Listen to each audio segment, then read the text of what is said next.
வணக்கம் மக்களே. நம்ம இப்போ பார்க்க போகிறது வீட்டு மாடி தோட்டம். இதில் சக்கரவள்ளி கிழங்கு வச்சுருக்கோம். அதுதான் ஃபஸ்ட்டு நம்ம பார்க்க போகிறோம். சக்கரவள்ளி கிழங்கு பூச்சி அடித்த மாதிரி இருக்குது. ஆனால் ஓட்டையாக இருக்குது. இலையெல்லாம் என்ன பூச்சின்றதா தெரில. உங்களுக்கு தெரிஞ்சால் நீங்கள் சொல்லுங்கள். ஃபுல்லாக வளர்ந்துருக்கு சக்கரவள்ளி கிழங்கு. டிசம்பர் செடி. அடுத்ததாக நம்ம டிசம்பர் பூ ஒன்று வச்சோம். சின்ன கிளையை உடச்சி அது கொஞ்சம் நல்லா பெருசாக வளர்ந்துருக்கு. இது ஒரு சின்னதாக ஒரு முருங்கைக்கன்று வச்சோம். அது பார்த்தா கொஞ்சம் வேகமாக வளர்ந்துச்சு. அது காய்க்குமா இல்லை பூ பூக்குமான்றது வெயிட் பண்ணி தான் பார்க்கணும். அடுத்ததாக பார்த்தோன்னா கத்திரிக்காய் ஒன்று அதுவாக வளர்ந்துச்சு. யாரும் விதை போடலை. அது ஒரு சின்ன பூவெல்லாம் வச்சு ஒரு சின்ன பிஞ்சியும் வச்சுருக்கு. காய் வைக்க நல்லா வளர்ந்துருக்கு. இது பார்த்தோன்னா கொய்யாவை எடுத்து வேறு எங்கேயா வைக்கணும். இப்போதைக்கு சும்மா வச்சுருக்கோம். சும்மா நல்லா வளருது. கீழே இருக்கிறது நெல்லிக்காய் ஒட்டு மாதிரி போட்டு வச்சோம். அதுவும் வளருது. இது கறிவேப்பிலை. இதெல்லாம் மணத்தக்காளி.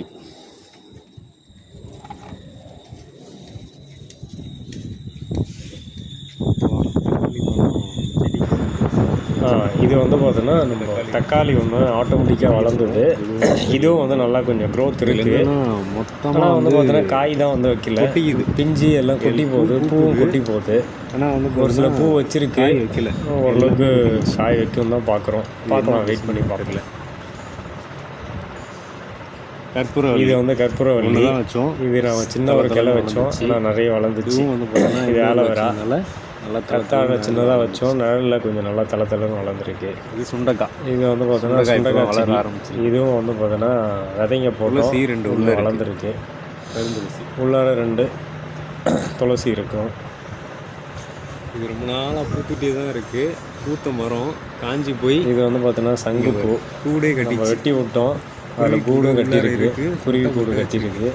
இப்போ திருப்பி வெட்டி விட்டது எல்லாமே பார்த்தோன்னா வளர ஆரம்பிக்குது. நல்லாவே வளர்ந்து பூ பூத்துருக்கு. 3 தக்காளி தொட்டி. 1 2 3 4 இருக்குது. 4 தொட்டி தக்காளி மட்டுமே. இது என்னன்னு பார்த்தீங்கன்னா பனை மரத்தினுடைய கிழங்கு முளைச்சி வந்திருக்கு. ஒன்று எடுத்து பார்ப்போமா?